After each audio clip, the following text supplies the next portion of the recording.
The question we started with was, how does one go about being the nicest person in the world? How does one make things better for people? As we saw in episode 1, it is possible for a small minority to make big changes if they are part of a bigger flock. To do the most good, we need the bigger, most influential flocks to go in the right direction. The question is, what is this direction? And that depends on what we, collectively, want our reality to look like. Can we imagine a society that is seen as good and desirable by all? Each of us have morals and values, beliefs for deciding good or bad. Are there universal ones that we all share?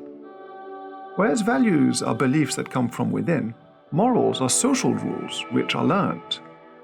A 2019 study by Oxford University found that all societies are held together by 7 universal moral rules, true for every kind of community, helping to uphold civilized society and encourage social cooperation.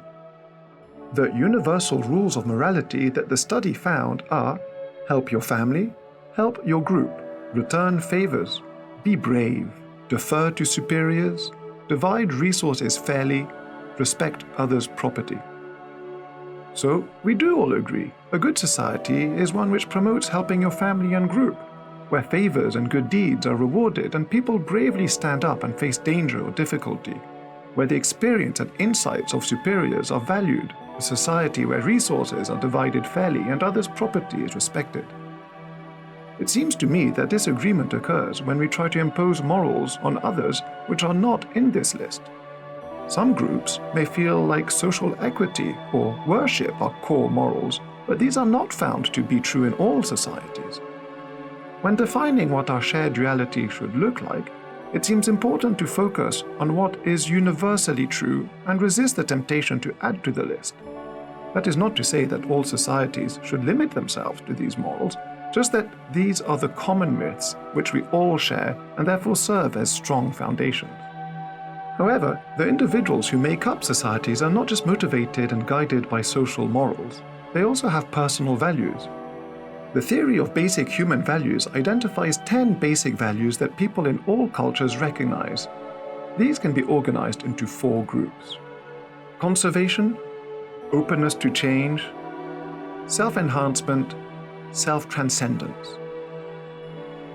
All 10 values are present in us all, and we are all motivated by the full range, but to differing degrees that vary between cultures and individuals.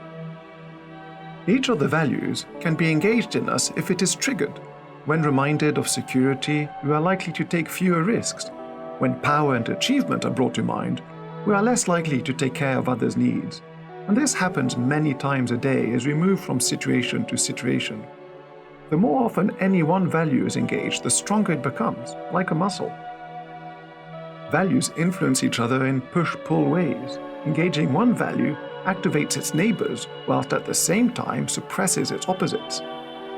It seems to me that industrialized Western societies overrepresent achievement and power at the expense of universalism and benevolence. What effect does this have on nursing, teaching, caring for the elderly, or taking care of the environment? The emergent behavior of groups is like the patterns that emerge when sand is sprinkled on a metal plate that is vibrating. As long as the frequency of the vibration is the same, the pattern which emerges remains the same. Trying to push the sand into different patterns without changing the frequency doesn't work. This is like trying to correct social outcomes without changing the root causes. Policies, such as more taxes or more policing, doesn't fix the underlying causes of unequal wealth distribution or criminal activity. It seems to me that just as the behavior of all the birds within a flock is governed by a few simple rules, the way people behave within groups is governed by the basic values of their groups. The question we started with was, what is the direction we want our flock to move in order to do the most good? The universal morals that all societies share seem to give us a direction that we all agree on. The emergent behavior of our flock is driven by the degree to which the 10 basic morals are triggered within the group. Changing how much each value is prioritized permits us to change the patterns. I hope that some of this resonates with you. It is just a model that I find useful when thinking about how to be a good person, and I would like to hear your views on this. So please like and subscribe and leave a comment. Maybe together we can make things much better for people. In the next episode, I will be looking at how we are all connected by systems that are much bigger than just our social, political, or economic groups. Why the models we use to explain how the world works are important, and how the changes we make affects the whole world.